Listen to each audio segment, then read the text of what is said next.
Hello and welcome to Higher Thinking on Higher Ed. I am Sharlyn Carrington of Content Strong Communications, where we provide fractional communications and marketing leadership to universities, colleges, and small businesses. Today, I'm excited to continue diving into the trends and the challenges encountered by communications and marketing leaders in higher education. And today, I am honored to welcome Dave Gladson from Point Loma Nazarene University to the hot seat. Dave is the Associate VP for Marketing, where he leads a 20-person hybrid team supporting Point Loma's key revenue divisions, undergraduate, graduate advancement. With a decade at the university and a background in a Peace Corps volunteer in Kenya. I thought that was really interesting when I read that, Dave. Thank you again so much for bringing your expertise to this conversation today. How are you? Doing good. Thanks for having me today. Thanks for coming on. It's super early for you. It's nice in the middle of the day for me. I always appreciate people who get up super early to have conversations with me. Got the coffee. We're ready to go. So do I. That's good. So, I talked a little bit just now about kind of your role and what it is that you do at the university, but maybe you can get into that a little bit for us. I know you lead Point Loma's central marketing team and you mentioned at one point that you have kind of a strong alignment with, your enrollment team as well. Can you share a little bit about how your role fits into the broader institutional priorities and, how that partnership, even with enrollment, has kind of evolved? Yeah. So Point Loma has a pretty centralized marketing model. Some universities will have marketing teams all throughout, but we really have one true marketing team.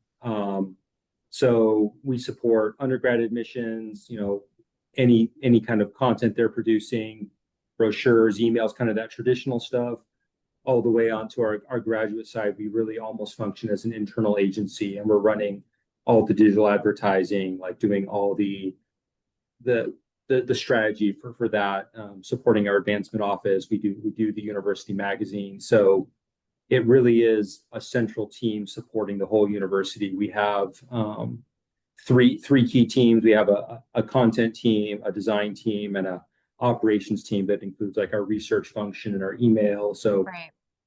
I think evolving out of that, a decade ago, we were really more of a creative services team, and we've really transformed, not under our two previous leaders and then under me as well, kind of really going in this direction of a marketing strategy team, and leaving that creative services kind of background behind and really leaning into that marketing strategy side.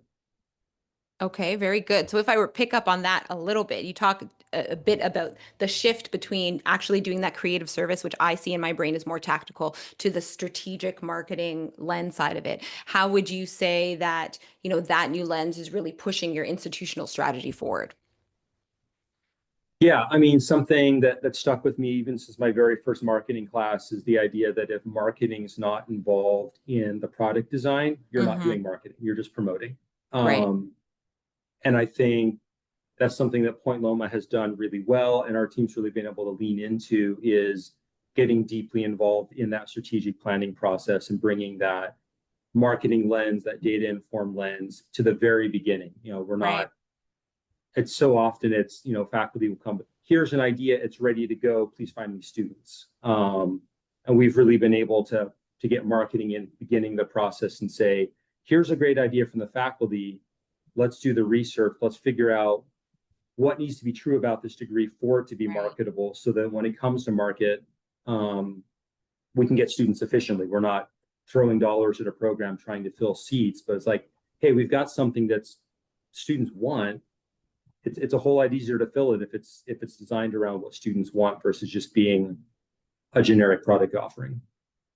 I love what you said there, and I'm writing it down because you said, let's figure out what's true, what needs to be true about the program for people to kind of connect with it. And I think about, I think about the sector as a whole, and I think about communicators and marketers and our job and how it's changed so much as a whole in terms of trying to really identify what is true and what that means to us and how we continue to present that. So I think a little bit about maybe what you have encountered, what are the kind of major shifts you're seeing in higher education marketing and the enrollment landscape as a whole, and how are they kind of shaping your strategy? Yeah, I mean, looking externally on the marketing side, I mean, it's so much digital is changing so fast. something that's been really worked really well for us and is really moving away from those higher education specific agencies and really Right. leaning into we partner with a San Diego based agency, Red Door Interactive, that is, you know, a regular full service agency. They work with a lot of clients outside of higher ed and really getting that industry perspective outside of higher ed. The higher ed marketers have felt like they've been much more formulaic, much more Right. like, let's just take what works on traditional undergrad and try to apply it to grad. And that doesn't work. The traditional undergraduate strategies do work for traditional undergraduates. So we can do that there. And, you know, there's probably still some evolution we want to do, but like what works there works, but it doesn't work on the grad. So we need a different model. We need a data informed market, you know, market forward, using the latest technology.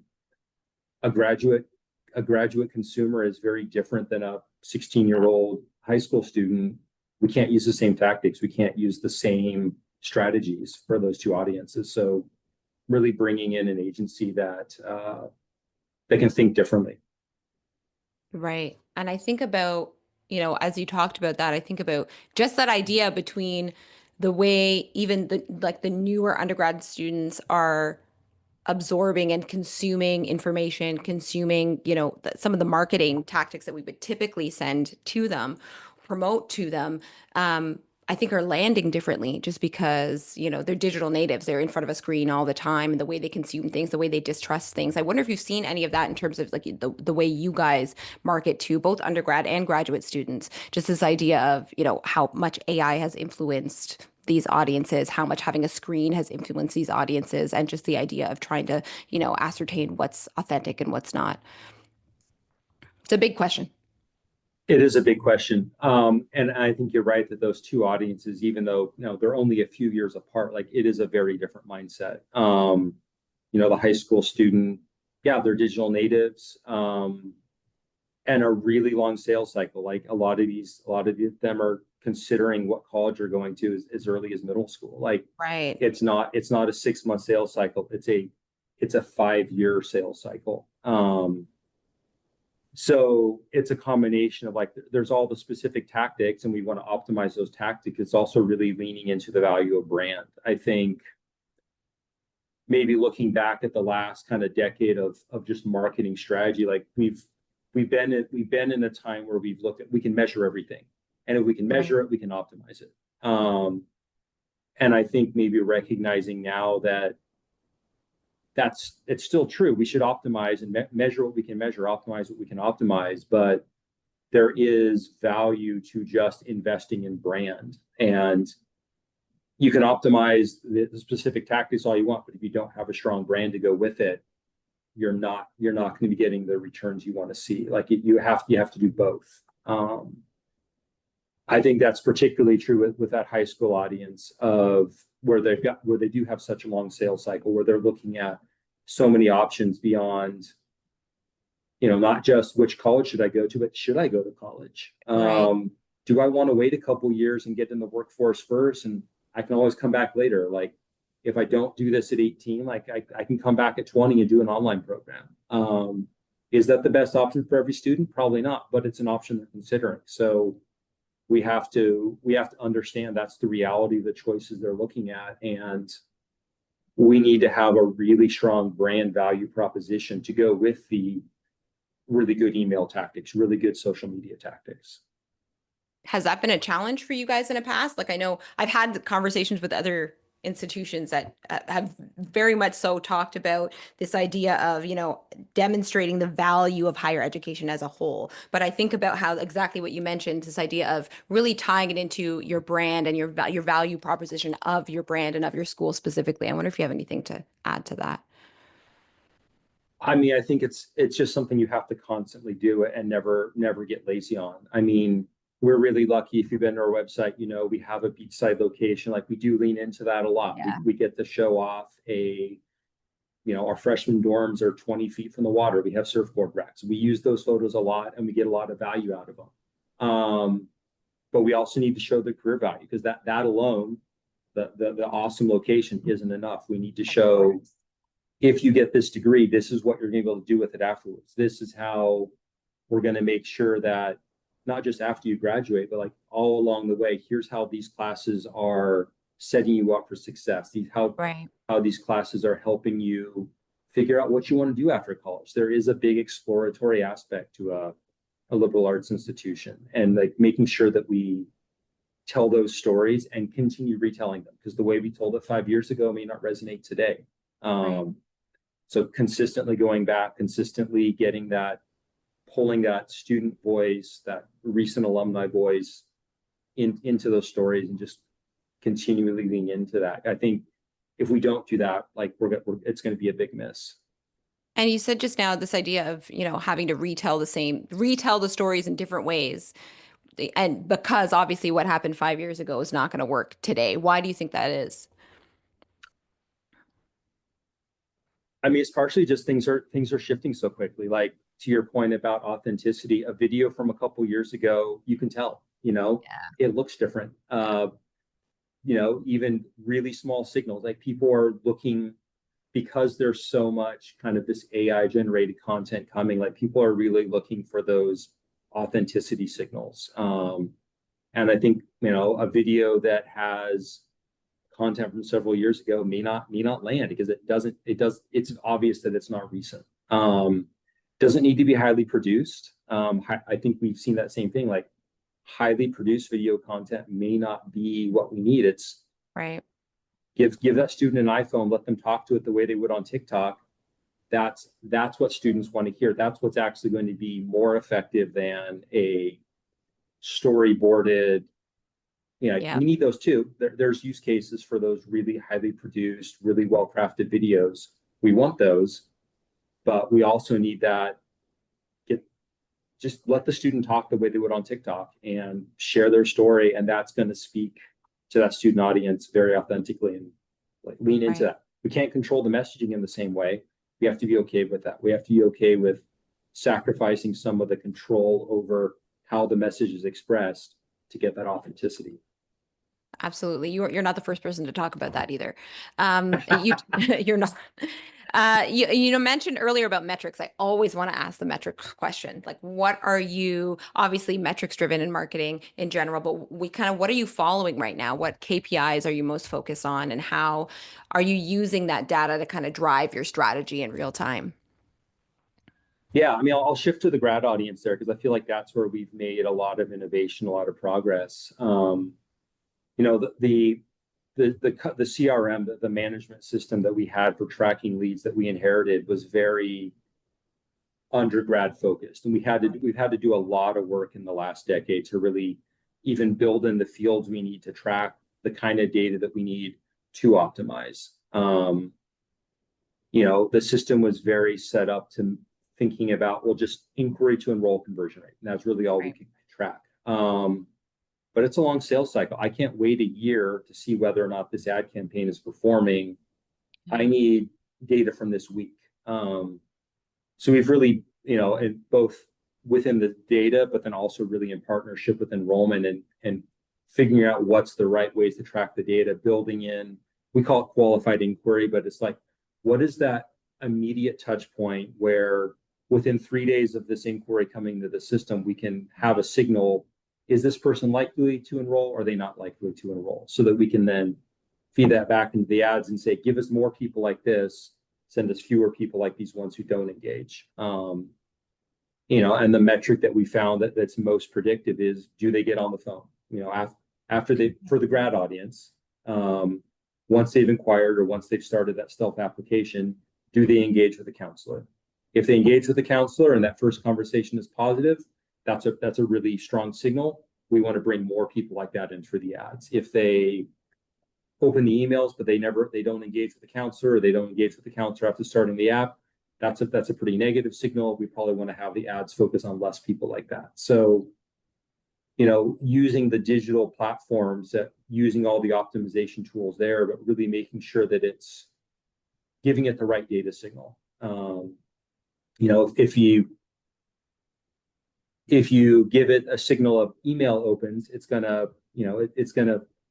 the model will focus towards people who open emails. that may not be the people who are going to enroll. So Right. getting the right data signal and even setting up the infrastructure to track that. And that's, you know what, it was really interesting when you were talking about that just now, because I think that is the toughest part, particularly in this sector, is exactly as you said, because the lead cycle is so long. You may have had several different engagements with them before they get to the point where, oh yeah, I'm actually going to enroll, or oh yeah, I'm going to visit campus, or oh yeah, et cetera, et cetera, et cetera, which is so different than anything else really that we have outside of this sector, which does make it more difficult to track.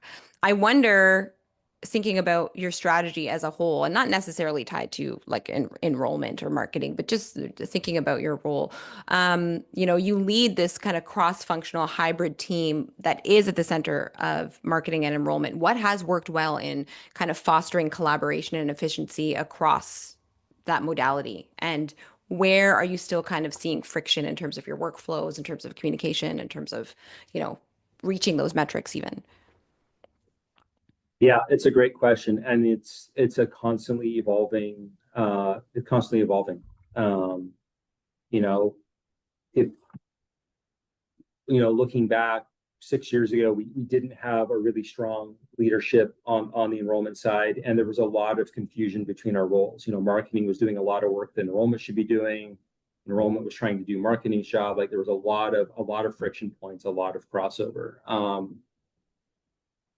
Really having a lot of deep conversation about what work should our team be doing, what work should your team be doing, actually moving a few people around between the offices, really building that sense of trust of like, hey, it so often in higher ed, and I guess probably outside of higher ed too, like enrollment is just sales. So sales and marketing are act like arch enemies. Like Right. if we miss targets, sales blames marketing for bringing in bad leads. Marketing blames sales for not working the leads well.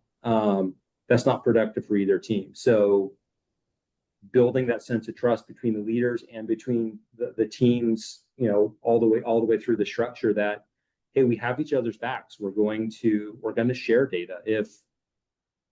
If we're seeing like, hey, everyone coming in from this Facebook campaign is not qualified, or they're not the people we need to be talking to, great, tell us, we can adjust that. Like that's not a blame marketing did something wrong. That's a, hey, we tried an experiment, it didn't work. Right. Let's get that information so we can redeploy it. And really just building that trust that when we are talking with academics or when we are talking with senior leadership, that marketing enrollment will be aligned and that we're not pointing fingers. We're telling a similar story from our own perspectives. Like there are, we have to, there's always going to be a bit of needing to defend marketing side or defend enrollment side, but we need to be in alignment so that we're telling the same story and, getting that consistent message about neither of our teams are able to succeed here because there's a product misalignment. So let's talk about what could be true about this program to make it so that we can fill it.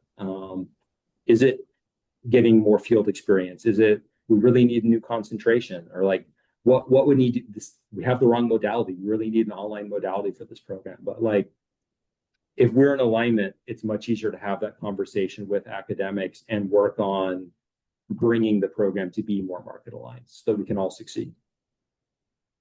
I think that's all of that is a good point. Is just in general, trying to find. I mean, we find that so often in the higher ed sector, right? Especially as the institutions get bigger and bigger and bigger. There's so everybody's working in silos, and then it's difficult to literally that build consensus so that you're all working in one direction or working towards that one goal. I wonder, just thinking about what you've been saying, taking that step back. Is there anything you're really proud of? Like, what are you really proud of that you're doing right now?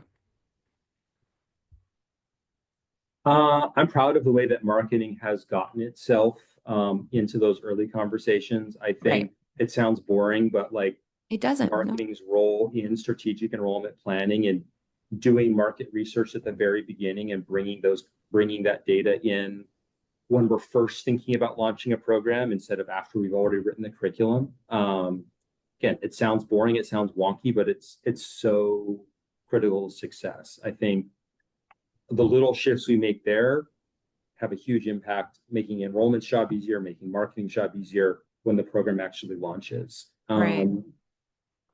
We've also done a lot, just again, kind of leaving behind that creative services background of like using tools like like Campus. Here's templates that you can use for things.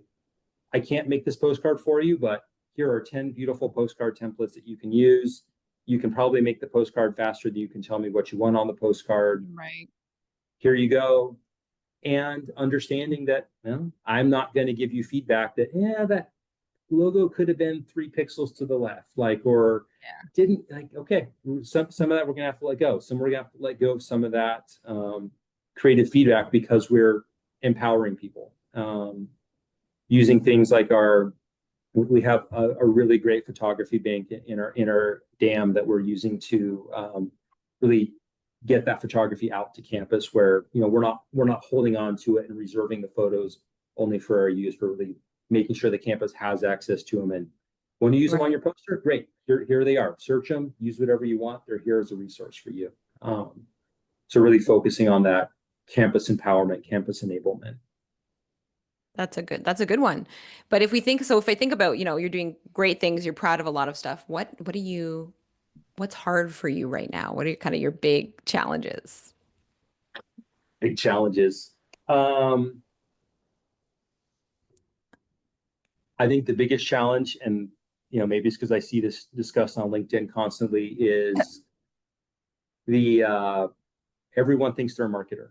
Everyone thinks they understand marketing. Like, oh, I send emails, I'm a marketer. Like, I started an Instagram account, I'm a marketer. Really understanding what marketing strategy really means, like what marketing needs to do, like what things. Marketing probably shouldn't be calling your students. That's not our role. That's not our skill set. But yeah, just getting people to understand what things marketing needs to help them with and what things are on them to do. And really like that is the biggest challenge. And I think, a lot of time and energy gets sucked into conversations around, well, we can't do that for you. Here's what you could do instead. I think we could save a lot of time and energy if we could get more clarity around what marketing should do, what marketing shouldn't do. Back to that internal alignment piece, right? Back to internal alignment. So what came to mind as well when I was reading your bio is some of your background, and I thought that was so interesting. I mean, you worked in both obviously nonprofit, international contexts before higher ed. I'm wondering how some of that, or whether or not some of that experience has kind of shaped some of the strategies you've tried with your institution now, and what, I don't know, maybe experimental approaches you've done as a result of that to kind of navigate some of the stuff we're seeing now. Yeah, I mean, a lot of my background in my degree was in cross-cultural leadership. And I mean, it was intended for international context, but operations and academics, it is almost like a different culture. There's a lot of translation, a lot of like, I'm using a fair bit of sales type language in this podcast. I can't talk about conversion rate, or I can't call the enrollment team the sales team in a conversation with academics. The hackles go up and the conversation's unproductive. It literally is sometimes almost a translation of like, I understand from the marketing side what we need, but now I need to translate it into academic language that's going to land so that we can have a productive conversation. Or I need to do a lot of work to educate and like, this is what we mean by it, and this is why it's okay to call it that, and like really bring people along. But yeah, it is sometimes like a cross-cultural experience. I know exactly what you mean. I have been there. Okay, well, I mean, that's a good perspective. It's a really interesting perspective that you're able to kind of use some of your background there and change it up for your internal audiences, and how important that is.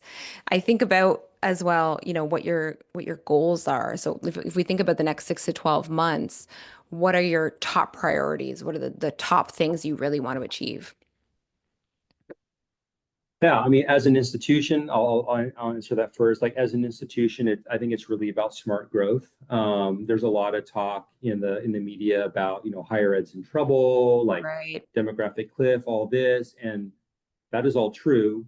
There's also great pockets of opportunity to launch new programs. I think that's kind of that balance we have to strike when we're pulling in some of that data and talking about the market landscape. Is Yeah, it's a tough landscape. And there's some great opportunities to launch programs. We're building a lot of new programs in the health sciences and really leaning into that as a growth area as an institution. So telling that story and putting a lot of energy there while still, focusing and keeping other pieces going. Um, on a more personal level, I think something I'm excited about is we've built a really strong like internal leadership team within marketing. Right. So just really leaning into empowering that team to get involved in more of these conversations, like not just me involved in set, but bringing more of them into some of those processes, like strategic enrollment planning, like some of these other uh, higher level planning processes within the university, giving them those opportunities to step into those roles, and then that obviously creates trickle down, opportunities for folks on their teams as well. So just really elevating that within the team, I think is a something we've been doing a lot this last couple of years, and something I think that we can really lean into this next year as well, that I'm excited about. That's great. I mean, I think we see, I think across the board, there's a lot of opportunity and there's a lot of desire to kind of upskill everybody and make sure that we're finding different ways to, I don't know, share our abilities with other team members, but also just to strengthen the, cohesion across the team. And some of that is finding different ways and different avenues to teach people new skills and teach them how to use some of the new tools and things that we have. So I see that as an opportunity for sure, not only for you, but for so many other institutions. My big question is my final question. And the big question, I mean, you touched a little bit on the challenges, but this is my magic wand question. So if I were to give you a magic wand right now, and you could snap your fingers, or you can wave it, or you can say whatever the magic bippity boppity boo, whatever it is, and make that challenge completely disappear, whether it's siloed systems, whether it's unclear messaging, whether it's resource limitations, whatever it is, what would you change and why? I mean, the easy answer would be resource limitations, but I think I would actually lean into the clarity around marketing. If we could wave a magic wand and everyone understood marketing's role, what marketing strategy means, where marketing can lean in to provide the most value, we could then use the resources a lot more efficiently. So that would be my magic wand. Understand what marketing is does, what we're awesome at, and when to call marketing, when not to call marketing. That's a good one. That's a good one. But I'm still gonna pick your brain though, because you talked about resource limitations, and everyone talks about, particularly now in this landscape, resource limitations and what that means for them. Is that also a big challenge you guys are dealing with? It's a big challenge. I also feel like it's a big opportunity. And this is one that I think we're needing to constantly challenge ourselves on is there are so many new tools. So Right. when somebody is feeling overworked or like, hey, well, like we don't have the resources to do this, okay, is there a tool for that? Um, it's not innovative or unique, but like I used a GPT model yesterday to do some research on a thing that I needed a quick answer on. And instead of spending an entire day Right. manually doing this research, I set it loose. I got a report back 6 minutes later. I spent like an hour reading it and clicking some of the links and like got got a much more information and much more informed far faster than if I had tried to do that research manually, if I assigned it to our Right. research assistant to do. There's tools and ways. So what are the processes that need to shift? More money is always great. More being able to hire more staff would be amazing. But before we do that, is there a process shift that needs to happen? Is there a tool we need to bring in to make make the manual part of a process easier so that we can then invest those human hours in the part of the job that is best done by a human? Because AI isn't going to replace the need for people, but AI can certainly allow people to do a lot more work, a lot better work. I agree with you completely. I say I have the same song and dance, my friend. I'm saying the same thing to everybody. It's an opportunity. Don't be terrified of it. Let's use it. Find out ways to use it properly. And there are so many people who are, it's going to take over. It's not going to take over our jobs because you still need us. We still need the strategic thinking that we can provide to implement them in the right way. So I'm totally with you on that one, Dave.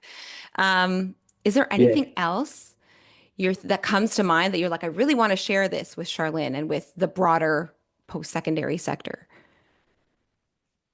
I mean, I guess I should put in a plug. Look at our Plug, website and plug. come to San Diego. I want to come to San Diego. I'm here in Toronto. It's cold as always, so I want to come. Yeah. Okay, well, thank you. Thank you so much again, Dave, for sharing your time, your experience, your perspective with us today. It's been such a thoughtful and generous conversation. To our listeners slash watchers, I hope this episode sparked some ideas, maybe affirmed your own experiences, helped you see a challenge in a new light. If you're a communications and marketing leader in higher ed and you want to contribute to this conversation, I would love to hear from you, because these conversations ideally are the start of a shared roadmap for the future of our field. So let's get to work. Thank you so much again, Dave. Thank you. Appreciate it.